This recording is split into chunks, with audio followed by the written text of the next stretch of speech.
Las sirenas de alarma sonaron por toda la estación Haven Point mientras las luces de emergencia parpadeaban en rojo en cada pasillo. La almirante Kira Bass caminaba a paso ligero por los corredores metálicos, el sonido de sus botas resonando bruscamente en el suelo. Llevaba 30 años en la Fuerza de Defensa Terrana, pero nunca había visto los alienígenas tan asustados. La sala de reuniones era un caos de ruido cuando entró. 12 especies alienígenas diferentes se sentaban alrededor de una enorme mesa, todas hablando a la vez en sus extraños idiomas.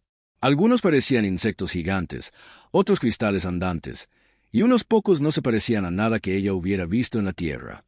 Sus traductores trabajaban arduamente para convertir sus palabras al habla humana. Kira tomó asiento en la esquina trasera con un humano. Los observadores siempre se sentaban. Las otras especies apenas la miraron. Para ellos, los humanos seguían siendo los novatos en el espacio.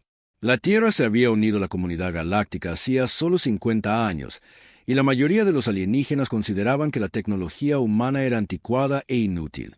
Los delegados Alarion se pusieron de pie primero. Su cuerpo parecía de cristal viviente, y luces de colores se movían bajo su piel cuando estaba alterado.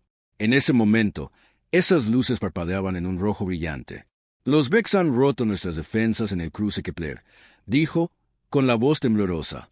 «Destruyeron toda nuestra flota en menos de 2 horas». Murmullos de miedo recorrieron la sala. El dominio Vex se había fortalecido durante los últimos 3 años. No eran como otros alienígenas. Sus naves estaban vivas, cultivadas en lugar de construidas. Devoraban planetas y convertían todo en más naves y más soldados. Allá donde iban, dejaban un espacio vacío. El líder del consejo, Stmar, levantó sus antebrazos para llamar la atención. Pertenecía a la hegemonía, el grupo más antiguo y poderoso de mundos alienígenas. Su gente había gobernado partes de la galaxia durante miles de años. «Hemos intentado todo», dijo con voz profunda. «Nuestros mejores cañones de plasma no pueden dañarlos. Nuestras bombas cuánticas rebotan en sus cascos. Las naves Vex simplemente absorben la energía y se hacen más fuertes». Un pequeño alienígena que parecía un pulpo morado agitó sus tentáculos. «¿Qué hay de las nuevas armas de Real Prime? Sus rayos iónicos son los más poderosos de la galaxia». «Destruidas», replicó el embajador regillano, una criatura alta y delgada con 6 ojos. «Los Vex destruyeron toda nuestra estación de investigación la semana pasada. Se llevaron a todos nuestros científicos y los usaron para crear más biosoldados». Kira escuchaba a los alienígenas hablar de sus fracasos. Todas las especies de la galaxia usaban armas de energía. Láseres, cañones de plasma, rayos de partículas, bombas de gravedad. Habían olvidado las formas más simples de luchar. En la Tierra, los humanos todavía recordaban los métodos antiguos. El jefe de guerra de la hegemonía, una criatura masiva cubierta de escamas negras, golpeó la mesa con el puño. «Deberíamos evacuar los mundos del núcleo ahora. Mover a todos al borde lejano y esperar que los Vex se cansen de perseguirnos». «¿Y a dónde ir?», preguntó el Alarion. «Ya han consumido 47 sistemas estelares. ¿Cuánto tiempo pasará antes de que devoren toda la galaxia?». La sala quedó en silencio. Todos sabían la respuesta. Los Vex no solo conquistaban territorio. Estaban devorando todo ser vivo y convirtiéndolo en más de ellos mismos. Si llegaban a los mundos del núcleo, miles de millones morirían. Kira se levantó lentamente. La conversación se detuvo mientras todos los ojos se volvían hacia ella. La mayoría de los alienígenas nunca habían oído hablar a un humano en estas reuniones. «Si me lo permiten», dijo con voz tranquila, «a la humanidad le gustaría ayudar». Por un momento, nadie dijo nada. Luego, el embajador regellano emitió un sonido que su traductor convirtió en risa. «Humana, sus armas están cientos de años por detrás de las nuestras. Todavía usan balas de metal y explosivos químicos. ¿Qué podrían hacer contra naves que se alimentan de energía?». Otros alienígenas se unieron a la risa. La criatura parecida a un pulpo morado agitó sus tentáculos con desdén. «Los humanos luchan con armas cinéticas primitivas. Los Vex ni siquiera notarían una tecnología tan arcaica». Kira sonrió, pero su mirada se mantuvo fría. Había luchado en la guerra de Centauri 20 años atrás, cuando las colonias humanas fueron atacadas por piratas espaciales. Sabía lo que sus armas podían hacer. «A veces los métodos antiguos funcionan mejor que los nuevos», dijo. «Denos la ubicación de la flota Vex. Nos encargaremos de ellos». El líder del consejo, Stmar, la miró con sus 4 ojos. Almirante Vaz, apreciamos la oferta, pero este no es un problema menor. La flota Vex tiene más de 300 naves. Se dirigen al sistema Próxima, donde viven 3.000 millones de personas en sus planetas. No podemos arriesgar esas vidas con armas primitivas. Ya están arriesgando esas vidas, replicó Kira. Sus armas avanzadas han fallado. Sus escudos de energía no pueden detenerlos. Sus naves más rápidas no pueden escapar de ellos. ¿Qué tienen que perder por intentar algo diferente? El jefe de guerra de la hegemonía se rió, mostrando hileras de dientes afilados. Lo que tienen que perder es su especie entera, humana.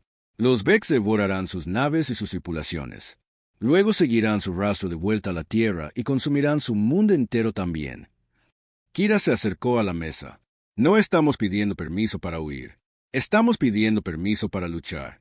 Los humanos hemos estado luchando por la supervivencia desde que caminamos erguidos en nuestro planeta. Sabemos cómo herir cosas que parecen imposibles de herir.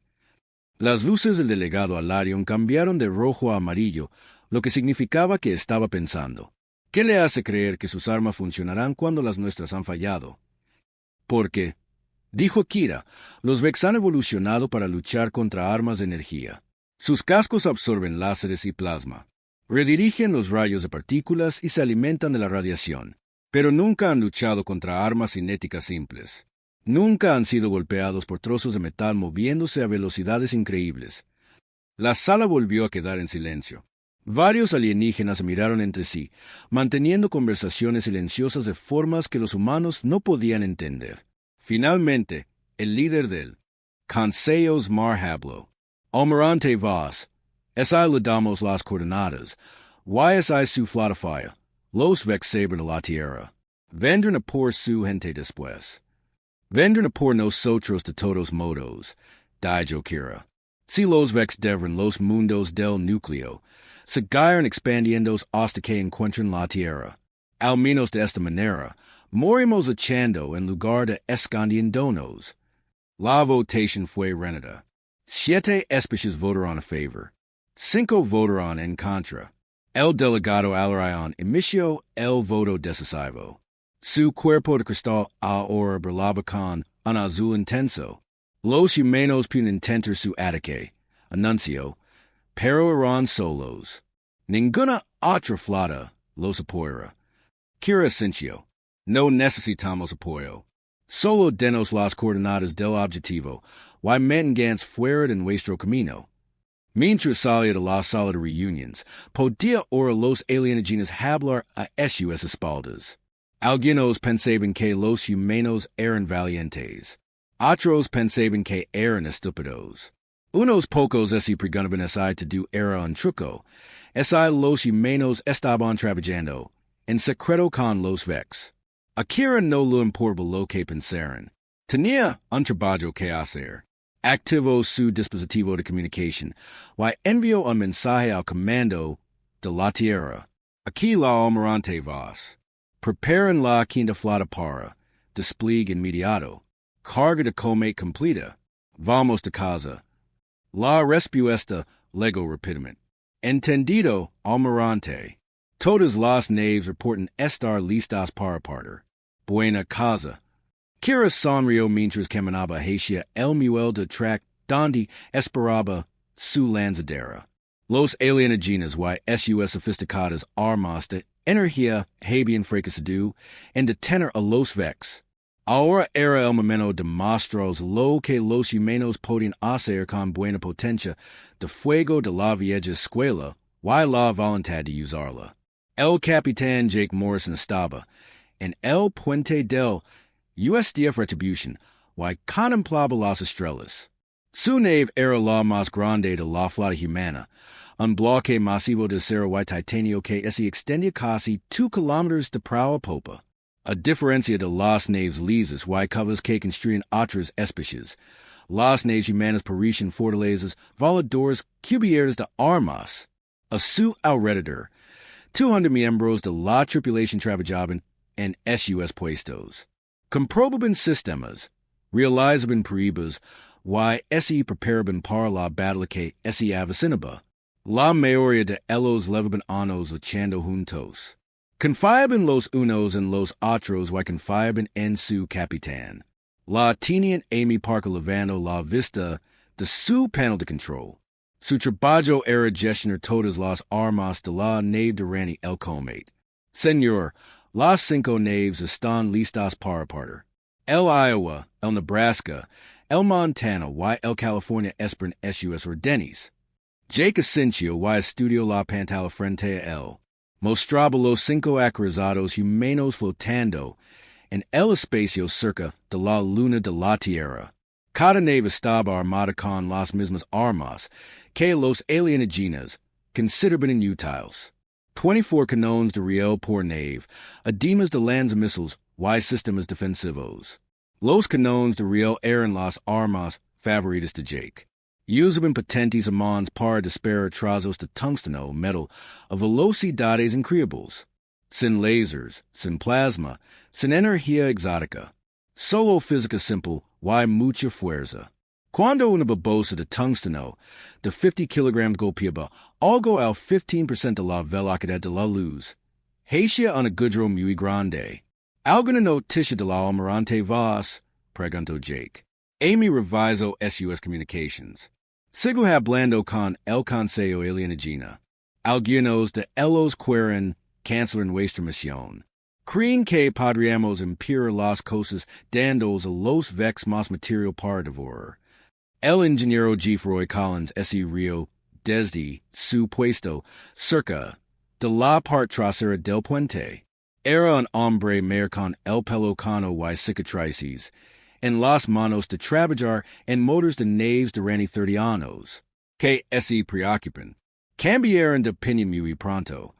Roy había luchado en 3 guerras diferentes y había visto lo que las armas humanas podían hacer. Recordaba el conflicto de Centauri, cuando las naves humanas habían destruido una flota parada entera usando nada más que canones de riel y misiles nucleares. Los paradas tenían escudos de energía y canones de plasma, pero no pudieron detener trazos de metal que se movían más rápido que las balas. Jake consultó los archivos de inteligencia sobre el dominio Vex. La información lo enfureció. Los Vex no eran solo conquistadores, eran consumidores. Sus naves eran criaturas vivientes que comían de lo orgánico que podían encontrar. Planetas, animales, personas, incluso árboles y hierba. Lo conversion en más naves y más soldados. La peor parte era como lucaban. Las bionaves Vex podían absorber energía de las armas láser y de plasma. La energía las hacía más fuertes y les ayudaba a curar daños. Cada vez que alguien les disparaba con un arma de energía, se volvían más difíciles de matar. Señor, llamó la oficial de comunications Lisa Chun desde su puesto. La almirante Voss está enviando nuevas órdenes. Estamos autorizados a atacar la flota Vex en el really próxima. Partimos en 1 hora. Jake se sentó en su silla de capitán. Era de cuero auténtico y había sido su asiento durante 5 años. Fajan rumbo próxima. Digano de las salas de máquinas que se preparan para la velocidad máxima. El sistema próxima estaba a 12 años luz de distancia. Las naves humanas usaban motores de fusión que podían impulsarlas hasta el 30% de la velocidad de la luz, pero eso llevaría 3 días de viaje. La tripulación pasaría la mayor parte de ese tiempo en cápsulas de sueño para ahorrar oxígeno y comida. Lisa, envía un mensaje a todas las naves, dijo Jake. Diles que vamos a mostrar a la galaxia lo que las armas humanas pueden hacer. Hagen que cada disparo cuenta. Mientras el Retribution se preparaba para partir, Jake recorrió la nave para ver su tripulación. En la bahía de armas, equipos de técnicos cargaban las babosas de tungsteno en los cargadores de los canones de riel. Cada babosa estaba perfectamente maldita, y pilota para volar recta, y golpear con fuerza. Las bobinas magnéticas que las acelerarían eran lo suficientemente potentes como para apagar la electrónica a kilómetros a la redonda. En la section de ingeniería, Roy Collins supervisaba los reactors de fusión que lo alimentaban to do. Los reactors eran destinos humanos, más simples y fiables que las exóticas fuentes de energía que usaban otras especies. ¿Cómo vamos, Roy? Preguntó Jake. Perfecto, capitán.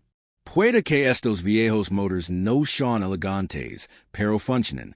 Podemos funcionar plena potencia durante semanas si es necesario. Jake visitó los alojamientos de la tripulación donde los soldados preparaban su equipo. A diferencia de otras especies que usaban armas de energía para acciones de bordage, los marines humanos levaban buenas armas de fuego de la vieja escuela. Rifles de salto escopetas, granadas y cuchillos de combate. Armas simples que funcionaban en cualquier entorno. El sargento Dan Mitchell, líder del escuadrón de marines, levantó la vista mientras limpiaba su rifle. Capitán, los chicos están listos para lo que venga. Si esas cosas requieren peli, les daremos una que no olvidarán. Jake sonrió. Los marines humanos tenían una reputación en toda la galaxia por ser duros y tercos. Otras especies usaban robots y armas de energía para el combate terrestre. Los humanos enviaban soldados con armas y la voluntad de usarlas. De vuelta en el puente, Jake recibió un mensaje prioritario del comando de la Tierra. Capitán Morrison. Aquí la General Patricia Hayes. El planeta entero está observando. Muestriles lo que la humanidad pueda hacer. Haganos sentir orgullosos. Jake tecleó su respuesta. Entendido, General. Los vex se macheran con la especie equivocada. Traeremos en nuestra gente a casa. Los 5 acusados humanos abandonaron la órbita terrestre juntos. Sus motores de fusión creaban brillantes estelas de luz contra la oscuridad del espacio. Dichos de ellos, la Tierra se hacía más pequeña hasta ser solo otra estrella. Delante de ellos esperaba el mayor desafío que la humanidad había enfrentado jamás. La Teniente Parker monitorizaba las lecturas de los sensores mientras viajaban por el hiperespacio. Señor, los exploradores de largo alcance informan que la flota sigue en próxima. 300 naves orbitando la estrella. No parecen saber que vamos en camino. Jake asintió. Bien, la sorpresa es nuestra mejor arma. Una vez que descubren lo que nuestros canones de riel pueden hacer, podrían entender adaptarse. Necesitamos golpearlos duro y rápido. El Jeff Collins se unió a él en la pantalla táctica. Capitán, he estado pensando en esas bionaves vex. Evolucionaron para luchar contra armas de energía. ¿Verdad? Pero la evolución lleva tiempo. No pueden adaptarse a algo que nunca han visto antes. En eso contamos, replicó Jake. Han estado ganando battles durante 3 años porque pueden absorber el fuego de láser y plasma, pero nunca les han disparado con armas cinéticas. No tienen defensa contra trazos de metal moviéndose a velocidades increíbles. El viaje aproxima duraría 3 días. 3 días para prepararse para una batalla que determinaría el destino de miles de millones de personas. Jake miró a su tripulación y se sintió confiado. Estaban listos para lo que fuera que los vex pidieran lanzarlos. A toda la tripulación, habla el capitán. Anunció Jake por el sistema de comunicación de la nave. Vamos a la guerra contra un enemigo que nunca ha perdido una batalla, pero nunca antes han luchado contra humanos. Descansen bien, revisen su equipo y prepárense para hacer historia. La flota vex flotaba en el espacio como una enfermedad. El comandante Pete Russell estaba en el puente del USDF Iowa y miraba al enemigo a través de las cámaras de su nave. 300 naves alienígenas orbitaban la estrella moribunda de Proxima Centauri y cada una de ellas estaba viva. Las naves vex no se parecían a ninguna nave espacial que Pete hubiera visto. Eran cultivadas, no construidas. Gruesos cascos orgánicos pulsaban con venas que brillaban en verde y púrpura. Algunas naves Parisian insectos gigantes con las guerras. Otras esse asmajaban, a criaturas marinas con tentaculos y conchas. Las más grandes eran casi tan grandes como ciudades humanas, flotando en el espacio como balinas hambrientas. Dios mío. Sussurro el tenía Bobby Turner, el operator de censos del Iowa. Mira el tamaño que tienen. Como es supone que vamos a luchar contra algo así? Pete mantuvo su voz calmada y firme. De la misma manera que lucamos contra todo lo demás, tenían. Aponemos nuestras armas hacia ellos y apretamos el gatillo. Las 5 naves humanas se acercaron lentamente, con sus motores funcionando en frío para evitar ser detectados. Llevaban 3 días viajando, y ahora finalmente estaban lo suficientemente cerca para ver su objetivo.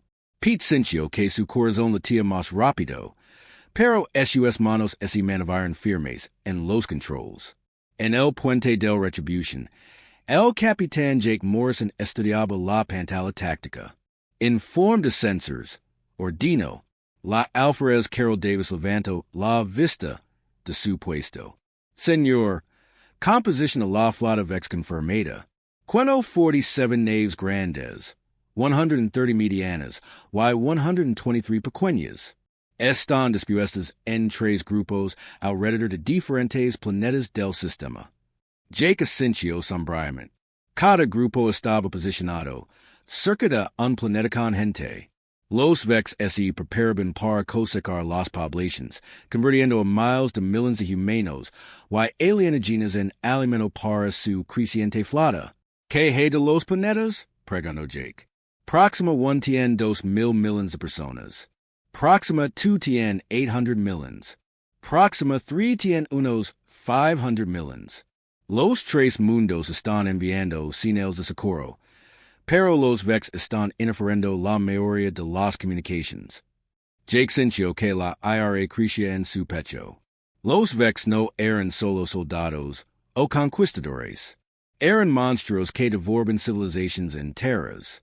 Cada persona en esos planetas sería consumida y convertida en más bienaves si la flota humana fracasaba. La teniente Parker revisó su consola de armas. Señor, todos los canones de riel están cargados y listos.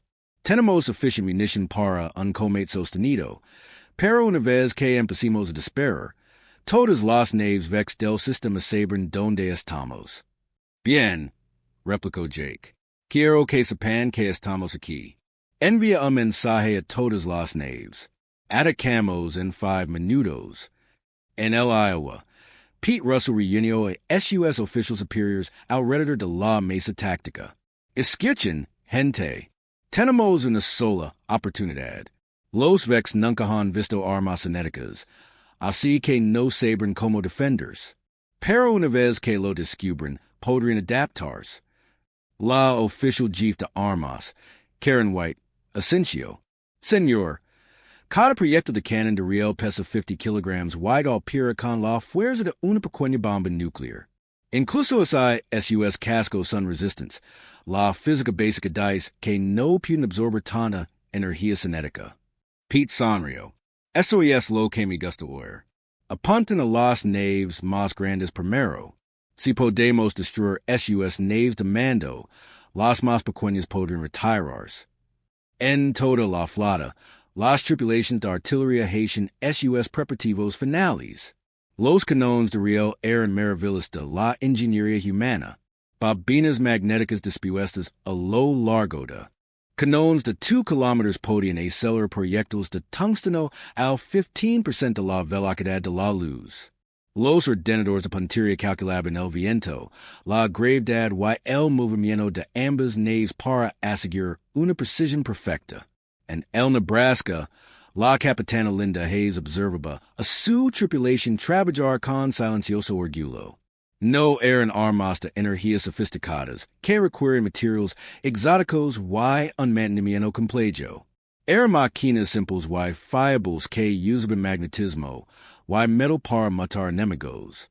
Su abuelo había luchado con armas similares durante la guerra tierra Marte 50 años atrás.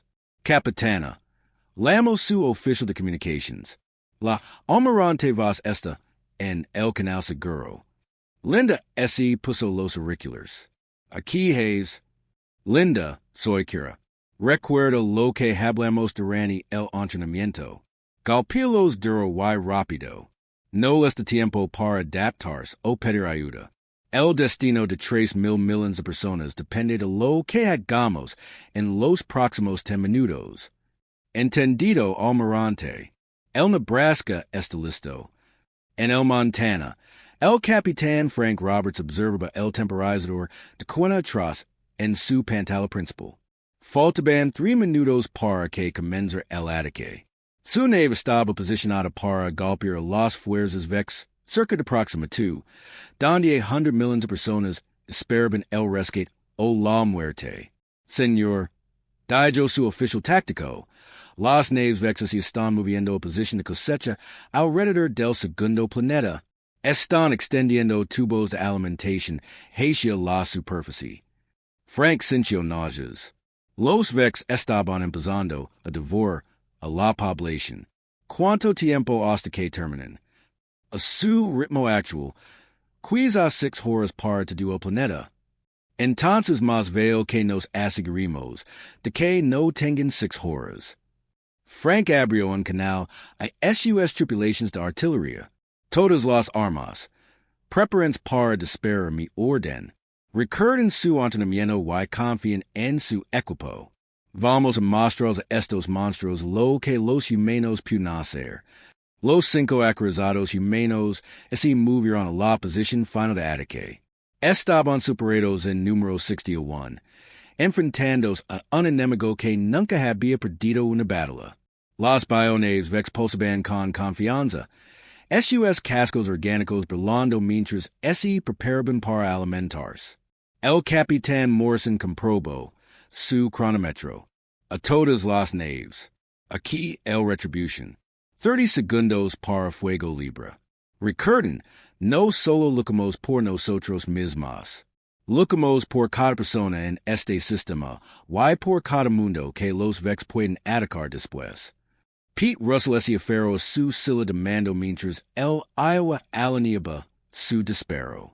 Armas. Fallan objetivo en la nave vex más grande de nuestro sector. Refaga completa, todos los canones. Objetivo fallado, señor. Todos los canones de riel listos para disparar. La voz de Jake Morrison llegó por el canal de la flota. Todas las naves tienen fuego libre. Disparen a discreción. La primera salva se lanzó desde las 5 naves humanas exactamente en el mismo instante.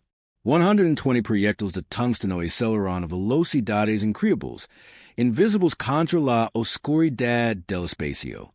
Los sensores de la flota vex, diseñados para detectar armas de energía y ráfagas de plasma, paran por alto por completo los proyectiles entrantes.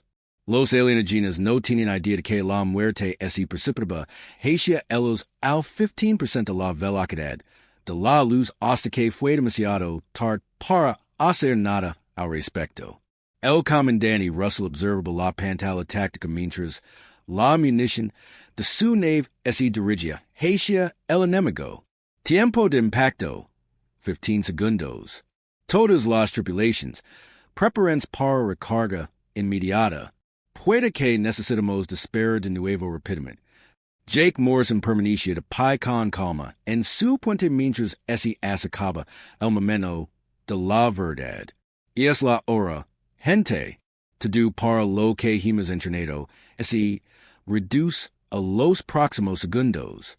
Vimos las armas cinéticas de la vieja escuela pueden hacer lo que las sofisticadas armas de energía no pudieran.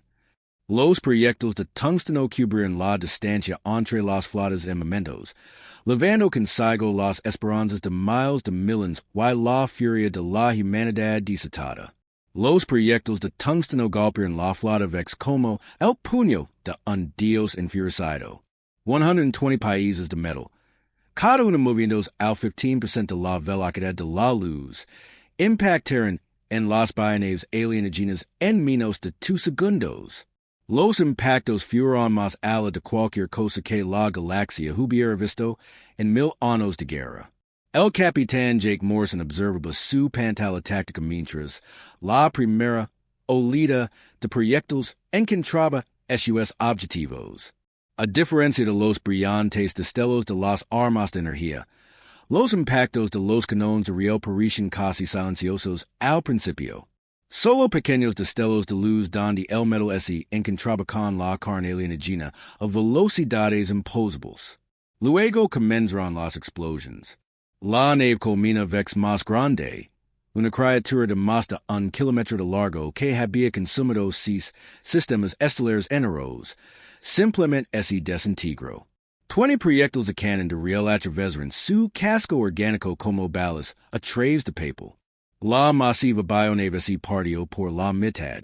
Sus entranas brillantes derramandos en el espacio mientras moría.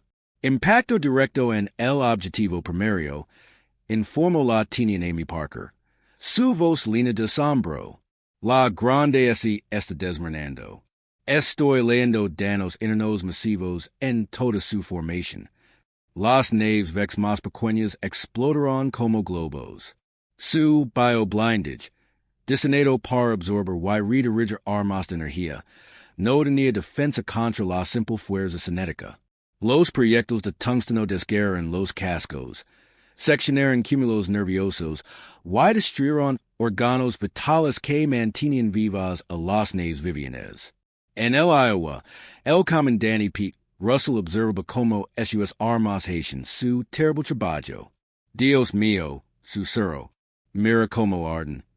Las bionaves vex estaban muriendo de formas que sus creadores nunca habían imaginado. Las armas de energía calentaban sus cascos y los hacían más fuertes. Los cañones de plasma les daban energía que podían usar para curarse y crecer. Pero trozos de metal moviéndose a velocidades increíbles simplemente abren agujeros a través de todo lo que golpeaban.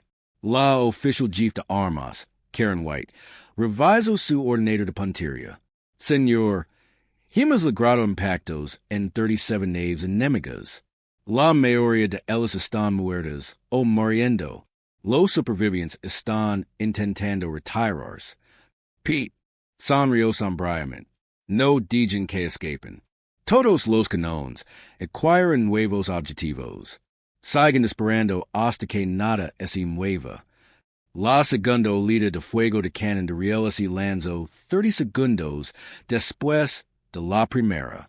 Las naves vex restantes, las que habían sobrevivido al bombardeo inicial, intentaron escapar desesperadamente. Pero sus biomotors eran lentos en comparación con los motores de fusión humanos. Y no podían hallar tras los proyectiles de tungsteno que se movían a la velocidad de la luz. El capitán Morrison abrió un canal a toda la flota. Excellent trabajo, gente. Sigan golpeándolos. No les den tiempo para adaptarse o pedir refuerzos. En el California, la capitana Susan Clark observaba a su tripulación recargar los cañones de riel con eficiencia practicada. A su nave se le había asignado proteger Próxima 3, donde 500 millones de personas esperaban aterrorizadas. Las naves vex cerca de ese planeta eran más pequeñas pero más numerosas. Señora, llamó su operator de sensors. Los vex están intentando formar algún tipo de formación defensiva. Se están agrupando cerca del planeta. Susan estudió la pantalla táctica. Las bionaves supervivientes se estaban agrupando en una bola compacta, probablemente esperando que su bioblindage combinado pudiera detener las armas cinéticas humanas. Era una estrategia razonable, que podría haber funcionado contra armas de energía. Contra los cañones de riel, solo los convertía en blancos más ágiles. Todas las armas concentran el fuego en ese cúmulo. Ráfaga completa, máxima cadencia de fuego. Los cañones de riel del California hablan de nuevo, enviando otra oleada de muerte hacia la formación alienígena. Las naves vex agrupadas absorben el impacto como una esponja absorbe agua, excepto que el agua estaba hecha de tungsteno y se movió lo suficientemente rápido como para fracturar planetas. De vuelta en el retribution, el ingeniero Geoffroy Collins estaba monitorizando las armas experimentales que la almirante Vaz había autorizado para esta batalla. Capitán, solicito permiso para desplegar la munición especial. Morrison Asensio. Adelante, Roy. Mostramos cómo es la creatividad humana. El Iowa lanzó una salva de cargas mineras modificadas. Cada una programada para detonar cerca de cúmulos de naves vex supervivientes. Pero en lugar de ojivas explosivas, cada carga contenía miles de rendimientos de bolas de acero y pequeñas cargas yucas para acelerarlos. El efecto fue como ráfagas de escopeta cósmicas. Cuando las cargas detonaron, rocharon nubes de perdigones de metal en todas direcciones. Las naves vex más pequeñas, y danadas por los impactos de los canones de riel, fueron destrozadas por miles de pequeños proyectiles que se movían a velocidades increíbles. La Teniente Parker monitorizaba la batalla desde su puesto táctico. Señor, la fuerza de la flota enemiga ha disminuido en un 80%. Unos pocos supervivientes intentan llegar al borde del sistema. Déjame adivinar, dijo Morrison. Quieren escapar al hyperspacio y advertir al resto de su flota. Sí, señor. Deberíamos perseguirlos. Morrison consideró las options. Dejar escapar en fuera a una nave ex advertiria al dominio sobre las armas humanas, pero perseguirlos a la guerra a la flota humana de los planetas que debían proteger. La decisión fue tomada por él cuando la voz del capitán Russell llegó por el canal de la flota. A todas las naves, aquí el Iowa, tengo múltiples contactos saltando al sistema. Parecen refuerzos vex. Morrison maldijo en voz baja. ¿Cuántas naves, Pete? 50, quizás 60 naves. Vienen desde el sistema exterior, moviéndose rápido hacia nuestra posición. Morrison sonrió fríamente. Perfecto. Vienen en nosotros, en lugar de hacernos perseguirlos. Todas las naves, preparantes para el segundo asalto. Enseñemos a estos recién legados la misma lección que acabamos de enseñar a sus amigos. Las nuevas naves vex eran más grandes y estaban más blindadas que la primera olida. Eran naves veteranas que habían sobrevivido a docenas de batallas contra fuerzas convencionales. Sus cascos mostraban cicatrices a armas láser y canones de plasma, prueba de que habían aprendido a absorber y redirigir los ataques de energía. Pero nunca les habían disparado con armas cinéticas. Señor, informó Parker, los recién legados están transmitiendo algo. El traductor está trabajando en ello. Un momento después, palabras alienígenas llenaron el puente, convertidas al español por el ordenador. Naves humanas luchan con armas primitivas que no pueden dañarnos. Rindens ahora y sus muertes serán rápidas. Morrison tecleó su respuesta. Naves vex. Aquí el capitán Morrison de la Fuerza de Defensa Terrana. Se han metido con la especie equivocada. Preparantes para unirse a sus amigos en el infierno. La segunda batalla comenzó exactamente como la primera. Los canones de riel humanos dispararon proyectiles de tungsteno a velocidades increíbles. Las bayonetas vex intentaron absorber el impacto con sus cascos resistentes a la energía. La física decidió el resultado con una eficiencia brutal. Las naves vex veteranas murieron con la misma facilidad que la primera olida. Su experiencia luchando contra armas de energía no significó nada contra trazos de metal que simplemente atravesaban todo a su paso. En cuestión de minutos, la flota de refuerzos quedó reducida a escombros flotantes y biomateria moribunda. El capitán Morrison miró su pantalla táctica con satisfacción. En menos de 10 minutos, la flota humana había destruido casi 400 naves vex. La flota enemiga más grande de la historia galáctica había sido reducida a chatarra y residuos orgánicos. Señor, Llamo la oficial de comunicaciones Lisa Chun. Estoy recibiendo señales de rendición de las naves vex supervivientes. Fuera negociar.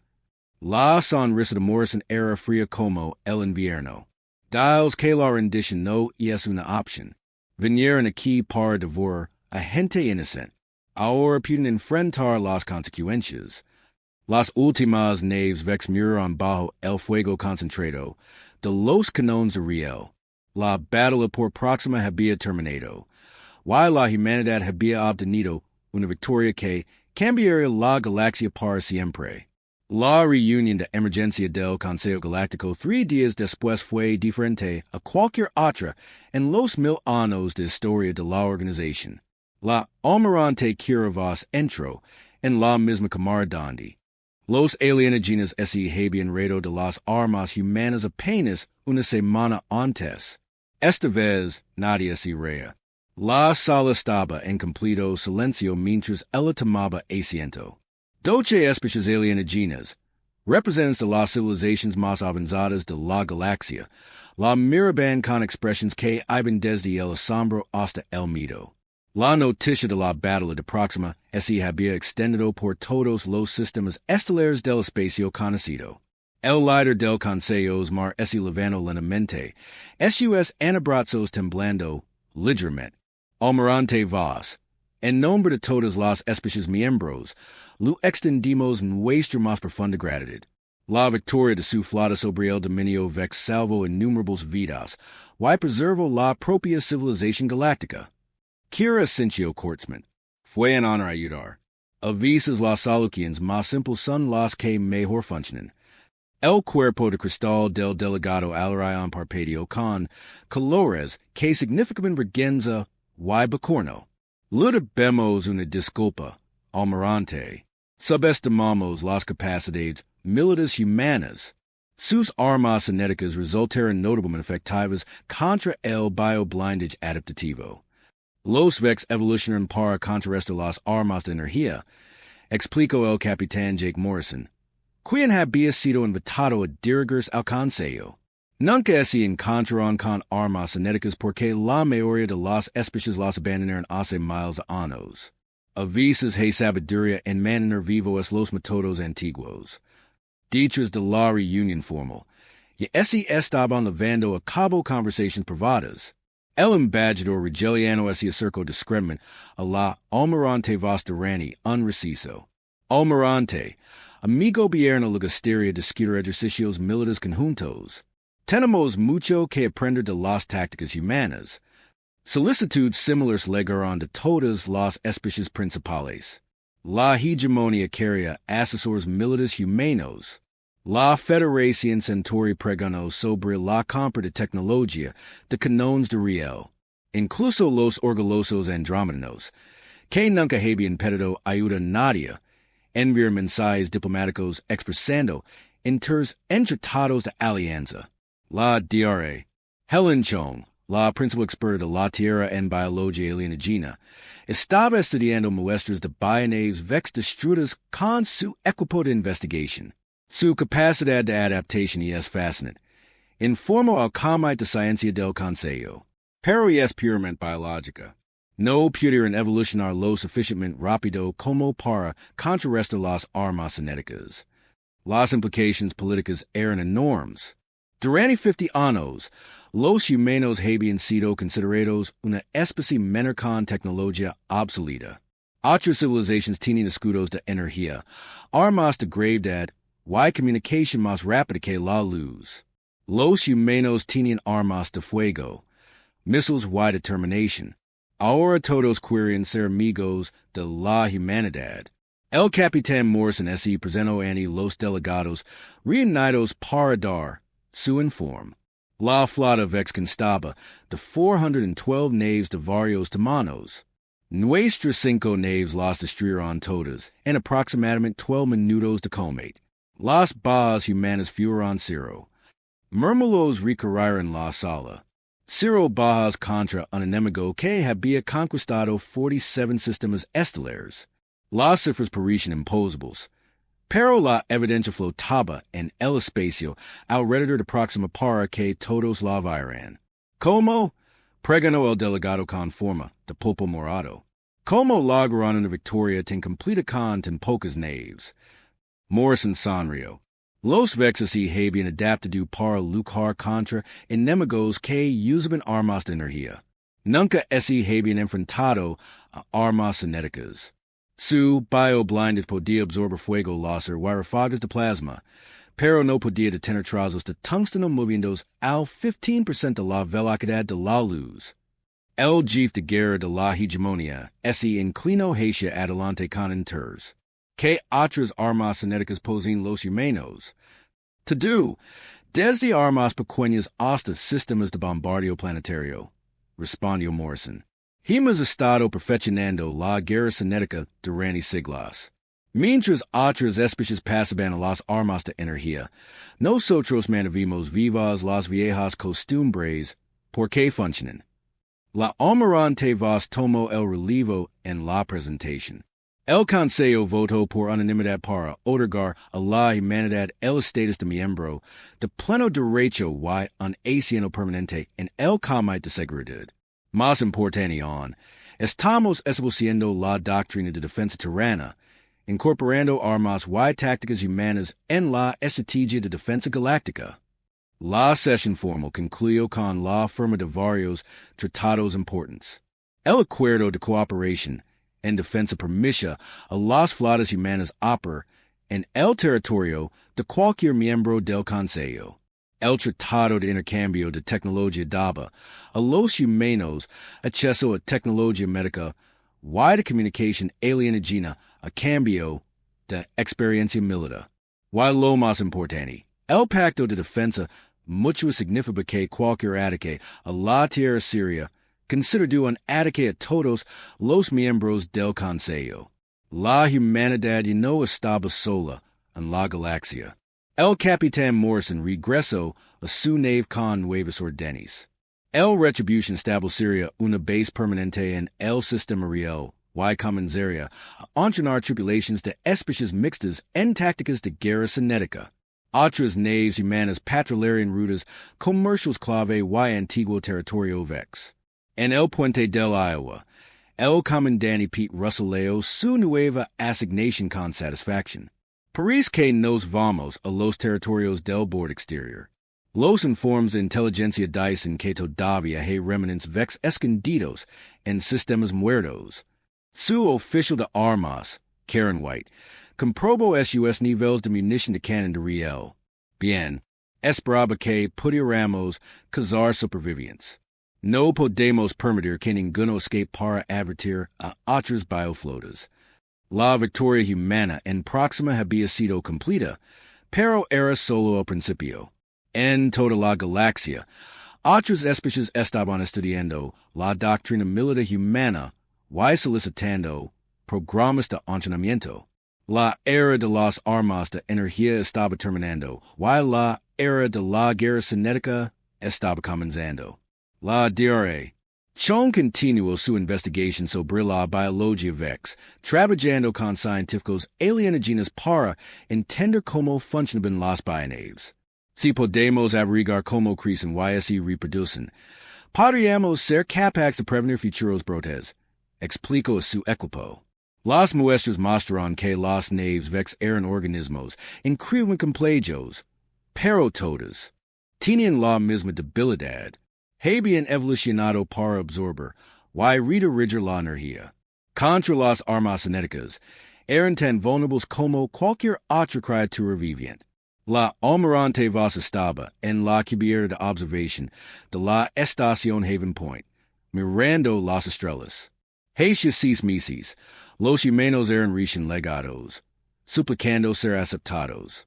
Ahora eran la principal potencia militar de la galaxia, respetada y temida por todas las civilizaciones importantes.